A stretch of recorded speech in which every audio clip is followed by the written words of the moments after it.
Assalamualaikum warahmatullahi wabarakatuh. Kami dari kelompok 9 akan mempresentasikan materi tentang anggaran utang dan modal dengan dosen pengampu Ibu Citra Mulyasari, SE, SY, ME. Sebelumnya, perkenalkan anggota kelompok 9. Yang pertama, Roziana Akma dengan NIM akhir 058. Yang kedua, Miftahul Huda dengan NIM akhir 077. Yang ketiga, Sharon Zafet Lana Zatin dengan NIM akhir 143. Dan yang terakhir, Deanti Widya Putri dengan NIM akhir 162. Pengertian anggaran utang. Anggaran utang adalah anggaran untuk memperoleh dan membayar utang. Utang adalah suatu pinjaman dana, baik bentuk tunai atau surat berharga yang digunakan untuk membeli barang atau jasa sebagai pemenuhan kebutuhan, di mana pinjaman harus dikembalikan dalam jangka waktu tertentu. Jenis anggaran utang. Yang pertama, utang jangka pendek. Utang jangka pendek adalah jenis pinjaman dengan jangka waktu pelunasan lebih singkat. Biasanya batas waktu maksimum pelunasan sekitar 1 tahun. Oleh karena itu, utang jangka pendek lebih dikenal dengan utang lancar.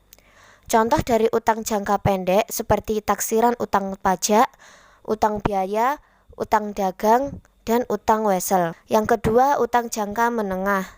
Utang jangka menengah merupakan sebutan untuk pelunasan utang dalam jangka waktu yang tidak terlalu singkat dan lama. Biasanya waktu pelunasan utang jangka menengah ini sekitar 5-10 tahun. Yang ketiga, utang jangka panjang. Utang jangka panjang yaitu pinjaman dengan masa pelunasan yang paling lama. Utang jangka panjang dijumpai pada jumlah pinjaman yang cukup besar. Jangka waktu dari utang ini juga biasanya lebih dari 10 tahun. Manfaat anggaran utang dan modal. A. Kemajuan perusahaan bila utang tersebut dikelola dengan baik. Dengan anggaran utang dapat diketahui saat utang tersebut diterima dan saat utang tersebut dibayar. Mengenai kemampuan perusahaan membayar utang dapat diketahui dari anggaran kas. B. Ekspansi kegiatan perusahaan dan kegiatan produksi. Dengan ekspansi, perusahaan dapat memperbesar laba karena perusahaan dapat merebut peluang pasar dan menurunkan biaya produksi sebagai akibat dari rendahnya biaya tetap dan variabel per unit. C. Sebagai modal kerja, yaitu untuk membiayai kegiatan rutin sehari-hari seperti membeli bahan baku serta membayar gaji dan upah. Dengan bertambahnya utang jangka pendek, berarti bertambah pula bahan baku yang dibeli. D. Untuk membiayai aset tak lancar.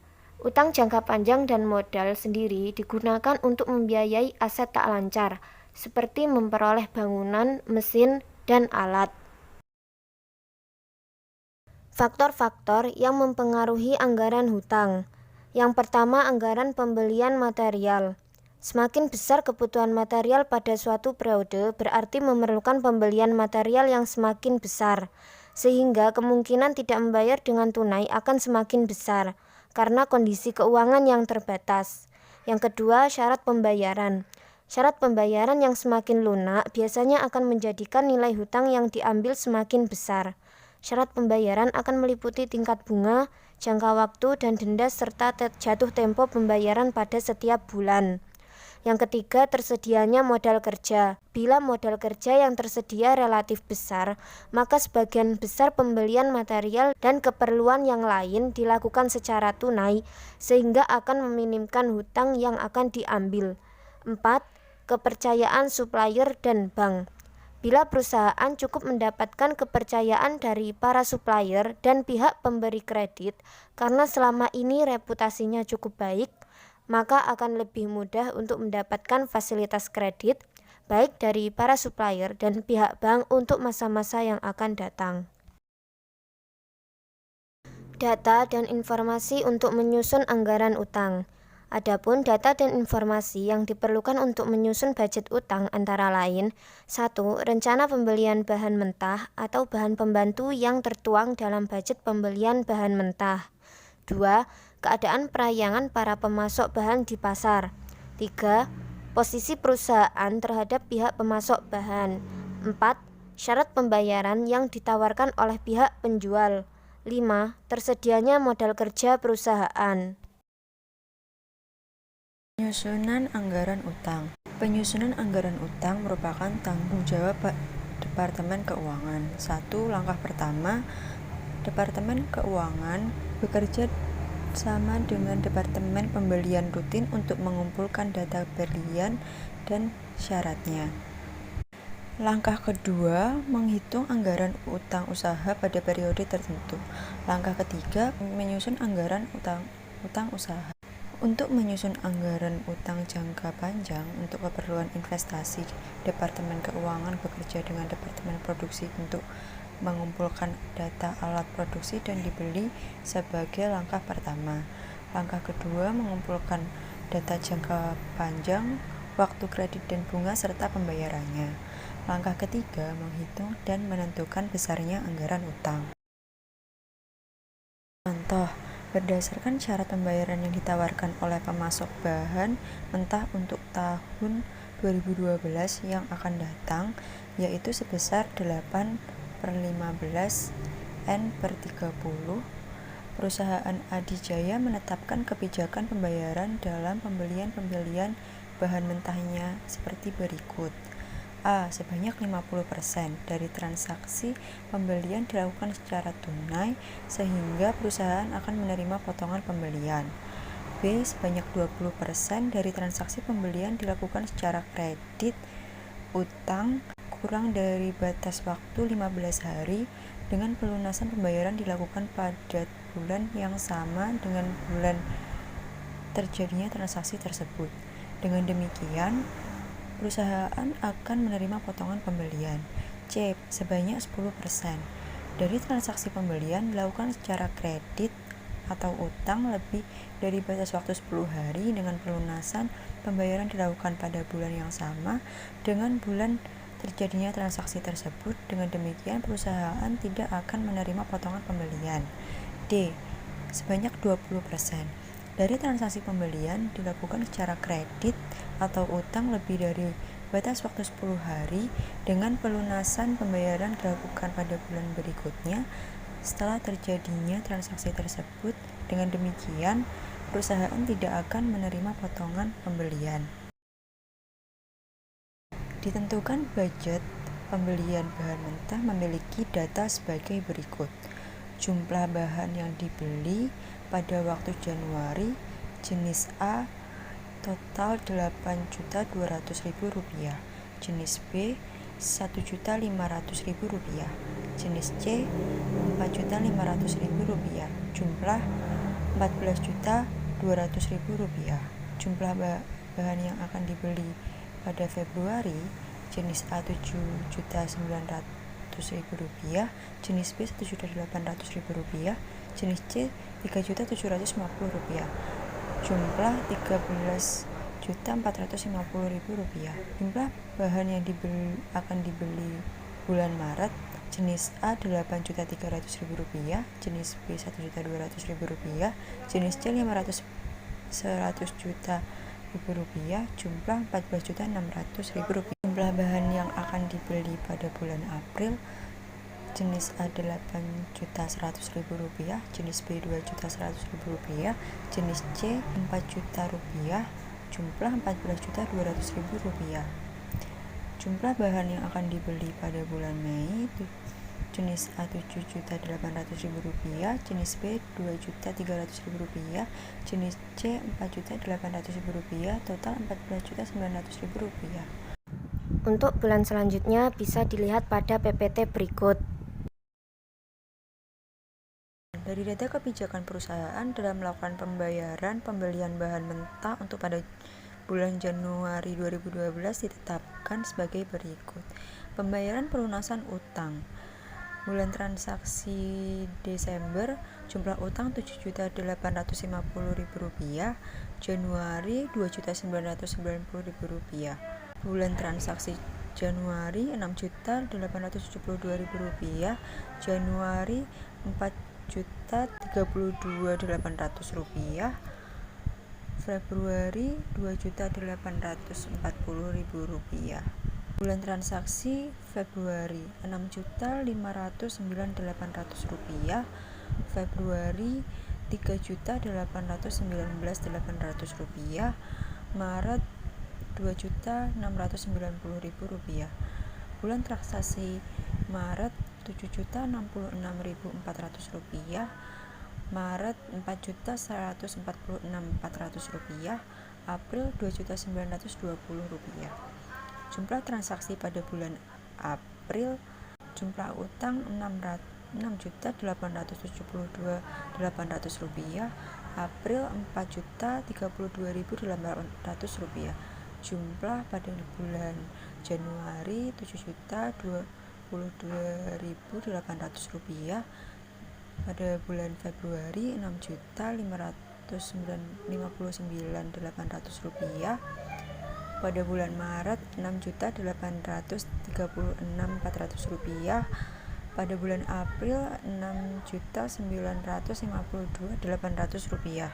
Apabila dibuat rekapitulasi, maka rencana pembelian bahan mentah pada bulan Januari 2020 sebesar Rp14.200.000 dengan utang sebesar Rp2.612.800 ditambah Rp1.420 ditambah Rp2.840 sama dengan Rp6.872.800.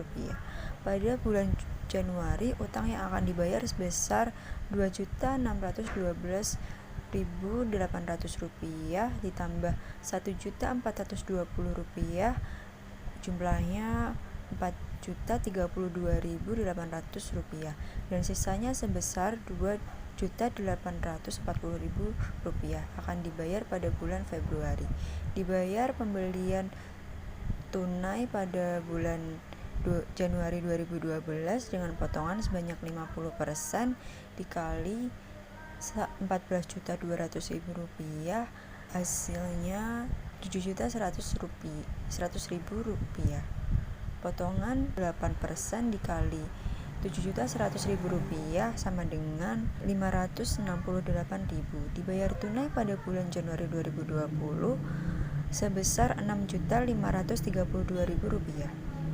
Dibayar utang bulan Januari 2012 dengan potongan sebanyak 20% dikali Rp14.200.000 sama dengan Rp2.840.000. Potongan 8% dikali Rp2.690.000 sama dengan Rp227.200.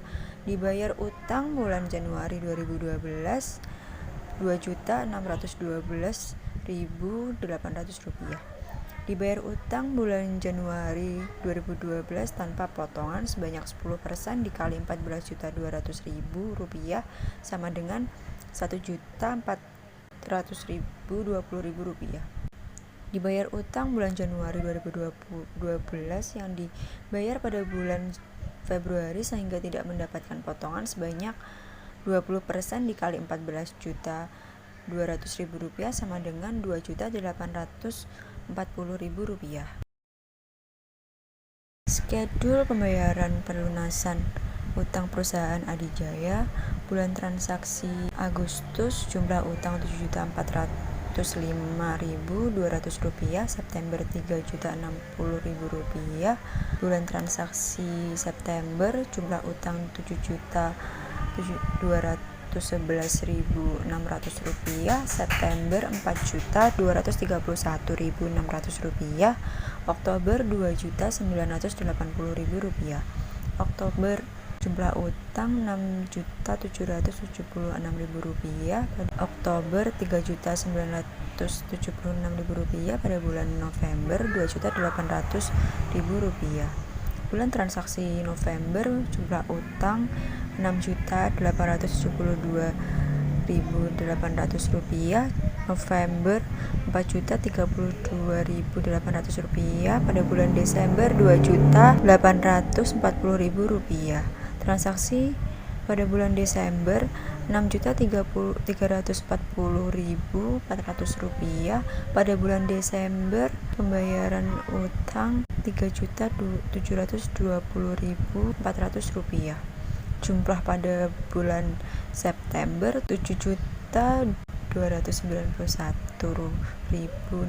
Rupiah, Oktober 6.956.000, November 6.832.800 rupiah, Desember 6.560.400 rupiah. Untuk bulan selanjutnya bisa dilihat pada PPT berikut. Dari skedul pembayaran pelunasan utang tersebut dapat diketahui besarnya utang yang terjadi dari bulan ke bulan sebagai akibat transaksi penjualan kredit.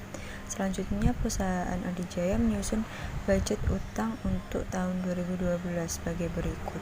Bulan Januari, utang awal Rp2.990.000, tambahan utang Rp6.872.800, jumlah utang Rp9.862.800, pembayaran utang Rp7.022.800, utang akhir Rp2.840.000.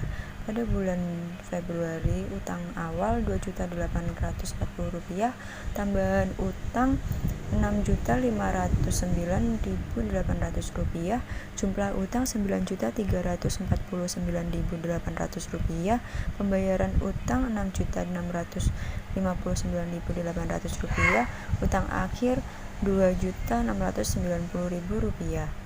Pada bulan Maret, Rp2.690.000, tambahan utang Rp7.066.400, jumlah utang Rp9.756.400, pembayaran utang Rp6.836.400, utang akhir Rp2.920.000.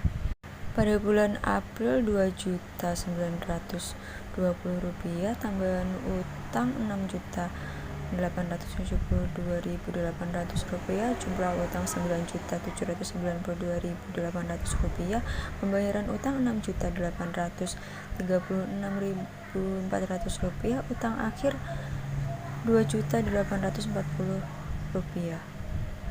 Pada bulan Mei, Rp2.840.000, tambahan utang Rp7.211.000, jumlah utang Rp10.051.600, pembayaran utang Rp7.071.600, utang akhir Rp7.980.000. Untuk bulan selanjutnya bisa dilihat pada PPT berikut.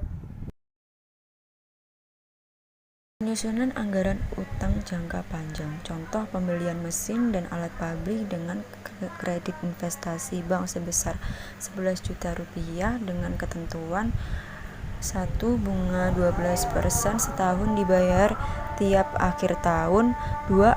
Angguran pinjaman sebesar bunganya dihitung secara anuitas. 3. Angsuran pokok pinjaman dibayar tiap akhir tahun. 4. Jangka waktu pinjam terhitung dari awal tahun selama 5 tahun dengan tenggang waktu 1 tahun selama tenggang waktu bunga dibayar. Rumus penghitungan rencana angsuran pinjaman beserta bunganya. A sama dengan P I1 ditambah IT per 1 ditambah IT kurang 1. Jangka waktu 5 tahun, tenggang waktu 1 tahun sama dengan 4 tahun. A 11 juta, 0,12 dalam buka kurung 1 ditambah 0,12 tutup kurung 4 per 1 ditambah 0,12 tutup kurung 4 min 1. A 11 juta 1,12 dikali 1,57351,936 per 1,57351936 min 1. A sama dengan 3.621.579 rupiah. Setelah penghitungan, maka anggaran utang jangka panjang sebagai berikut. Tahun pertama angsuran Rp1.320.000, bunga utang Rp1.320.000, sisa utang Rp11.000.000. Tahun kedua angsuran Rp3.621.579, pokok utang Rp2.301.579, bunga utang Rp1.320.000, sisa utang Rp8.698.421. Tahun ketiga angsuran Rp3.621.579, pokok utang Rp2.577.768, bunga utang Rp1.043.811, sisa utang Rp6.120.653.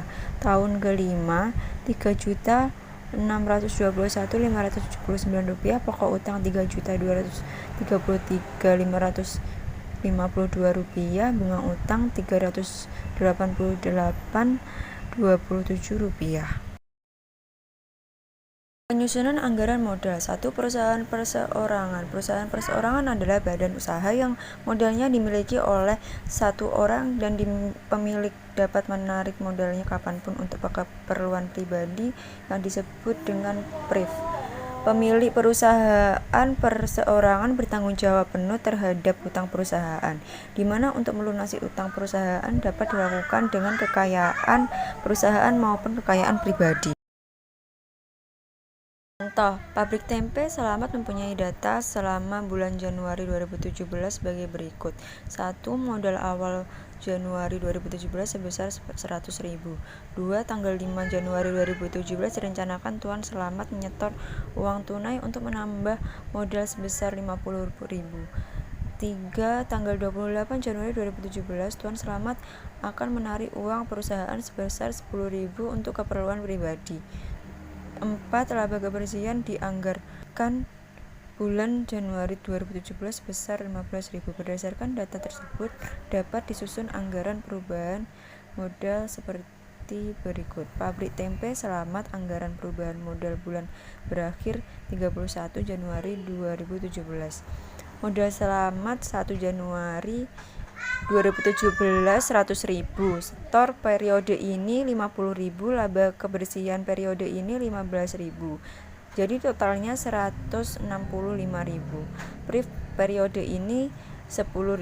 Modal selama 31 Januari 2017 sejumlah 155.000. Firma. Firma adalah badan usaha yang modalnya dimiliki oleh lebih dari satu orang yang bertanggung jawab penuh terhadap perusahaan. Semua pemilik perusahaan boleh menarik kekayaan perusahaan untuk keperluan pribadi atau PRIV. Sebagai contoh, firma pabrik Bata Keluarga mempunyai data selama tahun 2017 sebagai berikut. 1. Modal awal Januari 2017 dari Tuan Kanda sebesar 100.000 dan Tuan Dinda sebesar 90.000. Bulan Maret keduanya berencana untuk menambahkan modalnya masing-masing sebesar 30.000 dan 20.000. Bulan Juni Tuan Kanda bermaksud menarik uang perusahaan untuk keperluan pribadi sebesar 20.000. Begitu juga dengan Tuan Dinda sebesar 10.000. Laba kebersihan dianggarkan tahun ini sebesar 40.000 dan dibagi sebanding dengan modal yang dimiliki masing-masing. Berdasarkan data tersebut dapat disusun anggaran perubahan modal seperti berikut. Firma pabrik Bata Keluarga, anggaran perubahan modal tahun berakhir 31 Desember 2017. Modal Kanda awal Januari 2017 100.000, setoran periode ini 30.000, PRIV totalnya 130.000. PRIV Kanda 20.000, totalnya 110.000. Bagian laba Kanda 110.000 per 210.000 dikali 40.000 sama dengan Rp20.952.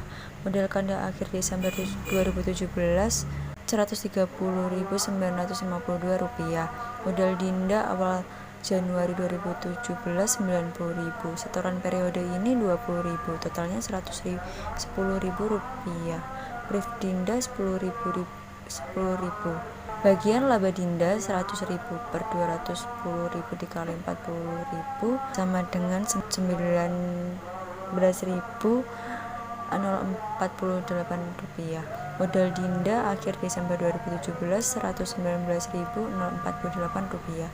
Modal firma pabrik bata keluarga 31 Desember 2017 250.000 rupiah. Yang ketiga, persekutuan komanditer atau CV.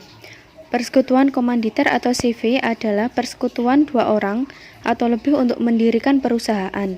Satu orang atau lebih sekutu bekerja dengan tanggung jawab tak terbatas sebesar modal penyertaannya dalam perusahaan, dan satu orang atau lebih sebagai sekutu komanditer dengan tanggung jawab terbatas pada modal disetor. Sekutu komanditer atau sekutu pasif tidak boleh menarik prive, tetapi berhak melakukan pemeriksaan perusahaan. Sekutu bekerja atau sekutu aktif boleh menarik prive. Sebagai contoh, CV Bubuhan mempunyai data sebagai berikut. Tuan Ganal sebagai sekutu aktif mempunyai modal awal Januari 2017 sebesar 100.000.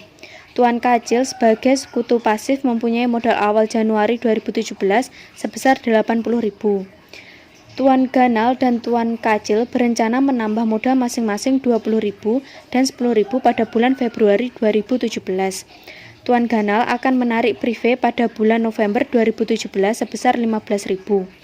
Laba bersih dianggarkan tahun 2017 sebesar 30.000 dan laba dibagi secara proporsional dengan modal masing-masing. Berdasarkan data tersebut, dapat disusun anggaran perubahan modal seperti berikut. CV Bubuhan, anggaran perubahan modal tahun berakhir 31 Desember 2017. Modal sekutu aktif. Modal Ganal awal Januari 2017 sebesar 100.000. Setoran modal pada bulan Februari 20.000, menghasilkan 120.000. Untuk prive Ganal sebesar 15.000. Total 105.000. Bagian laba Ganal 105.000 dibagi 195 dikali 30.000 sama dengan 16.154 rupiah. Modal Ganal akhir Desember 2017 121.154 rupiah. Modal sekutu pasif. Modal Kacil awal Januari 2017 sebesar 80.000. Setoran modal pada bulan Februari 10.000, menghasilkan 90.000. Bagian laba Kacil 90.000 dibagi 195.000 dikali 30.000 sama dengan 13.846. Modal Kacil akhir Desember 2017 yaitu 103.846 rupiah. Jadi total modal CV Bubuhan 31 Desember 2017 yaitu 225.000. 4. Perseroan terbatas atau PT. Perseroan terbatas atau PT atau korporasi adalah badan usaha yang modalnya terdiri atas saham dengan tanggung jawab terbatas pada modal saham yang disetor. Oleh karena tanggung jawab terbatas, maka tidak ada prive pada PT. Biasanya modal saham disetor tidak berubah, sehingga tidak perlu dibuat anggaran perubahan modal, melainkan anggaran laba ditahan. Laba ditahan adalah laba yang belum ada tujuannya. Laba ditahan merupakan salah satu unsur dari modal sendiri yang terdapat dalam badan usaha berbentuk PT. PT Amanah, anggaran laba ditahan tahun berakhir 31 Desember 2017. Laba ditahan awal Januari 2017 sebesar Rp200.000. Laba bersih tahun 2017 sebesar Rp10.000. Total penambahan Rp210.000. Dividen yang dibagikan sebesar Rp5.000. Laba ditahan akhir Desember 2017 sebesar Rp205.000. Dividen adalah laba yang dibagikan kepada pemegang saham. Sebagai contoh, pada tahun 2016, perusahaan kecap sehat yang berbentuk PT mempunyai data sebagai berikut. Laba ditahan awal Januari 2016 sebesar Rp1.081.283. Anggaran laba bersih selama 4 triwulan. Triwulan pertama Rp739.600. Triwulan kedua Rp1.255.311. Triwulan ketiga Rp593.939 dan triwulan keempat Rp249.021. Berdasarkan data tersebut, dapat disusun anggaran laba ditahan sebagai berikut. Triwulan pertama, laba ditahan awal sebesar Rp181.283. Laba bersih Rp739.601. Laba ditahan akhir sebesar Rp1.820.884. Pada triwulan kedua, laba ditahan awal sebesar Rp1.820.884. Laba bersih Rp1.255.311. Laba ditahan akhir Rp3.076.195. Pada triwulan ketiga, laba ditahan awal Rp3.076.195.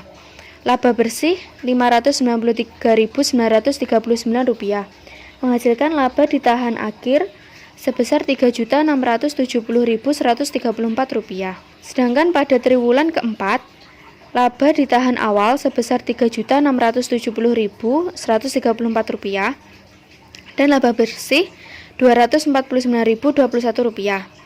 Total laba ditahan akhir sebesar Rp3.919.155. 5. Badan usaha selanjutnya yaitu koperasi. Koperasi merupakan badan usaha berbentuk hukum yang didaftarkan pada Departemen Kehakiman dan diumumkan dalam lembaran negara. Struktur modal koperasi terdiri atas simpanan pokok, simpanan wajib, modal cadangan, modal sumbangan, dan laba ditahan atau sisa hasil usaha. Sebagai contoh, anggaran perubahan modal koperasi adalah sebagai berikut.